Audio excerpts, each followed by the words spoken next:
আমাদের সামনে এখন একটি মহামারী যেটাকে বলা যায়, এই মহামারী থেকে বাঁচতে হলে কি করা যায়? মহামারী কি? অনেকেই এখন ডিলিট অবস্থাতে আছে, অনেকে বিচারাধীন অবস্থাতে আছে, অনেকে হয়তো পরিত্রাণ পেয়ে গেছে।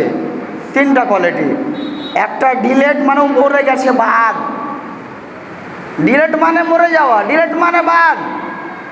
একটা আছে বিচারাধীন অবস্থায়, তার ডিলেটও হতে পারে, সে স্বয়ংসম্পূর্ণভাবে ভোটারও হতে পারে। আর আরেকটা যেটা ক্লিয়ার হয়ে গেছে, ক্লিয়ার হয়ে গেছে আর ভয় নাই। যে বিচারাধীন অবস্থাতে আছে এর 50-50 অবস্থা, বাদও হতে পারে আবার নামও উঠে যেতে পারে। আর যাদের ডিলেট হয়ে গেছে এদেরকে পুনরায় রুলস মেনে কাজ করতে হবে।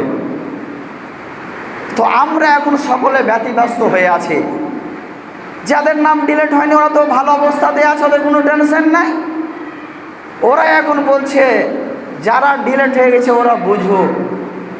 জি না, এরকমটা বলা খুব একটা ভালো কাজ হবে না। আপনি আপনার সাধ্যমতো চেষ্টা করবেন যারা ডিলেট হয়ে গেছে, যারা বাদ হয়ে গেছে তাদেরকে সহযোগিতা করা। ঘাবড়ালে হবে না, আপনার সঙ্গে আল্লাহ আছেন, আপনার ঘাবড়ালে চলবে না।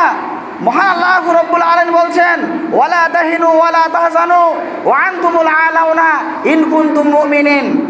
ভয়ের কোনো কারণ নাই, ঘাবড়ানোর কোনো কারণ নাই। তোমরা তো সেই বীরের বাচ্চা, তোমরা তো সেই সিংহ শাবক, তোমাদের তো ভয়ের কারণ নাই। তোমরা যদি শুধুমাত্র ঈমানদার হতে পারো, ঈমানদার হতে গেলে যেসব নিয়ম কানুনগুলো আছে সেগুলো যদি মেনে নিতে পারো, এর সঙ্গে সঙ্গে তোমরা যদি কাজ করতে পারো, তাহলে তোমাদের কোনো অসুবিধা হবে না।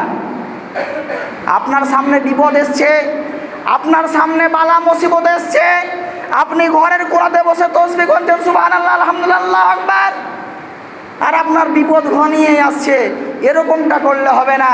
আল্লাহকে সঙ্গে নিয়ে, আল্লাহকে সাক্ষ্য রেখে, আল্লাহর উপরে তাওয়াক্কুল করে, আল্লাহর উপরে ভরসা করে কাজ আপনি করে যান, ইনশাআল্লাহ সাকসেসফুল হবেনই হবেন।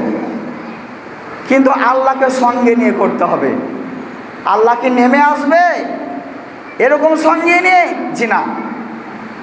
আল্লাহর যে গাইডলাইন, আল্লাহর যে বিধিবিধান এবং নবী সাল্লাল্লাহু আলাইহি ওয়াসাল্লামের যে তরিকা, এই জিনিসগুলো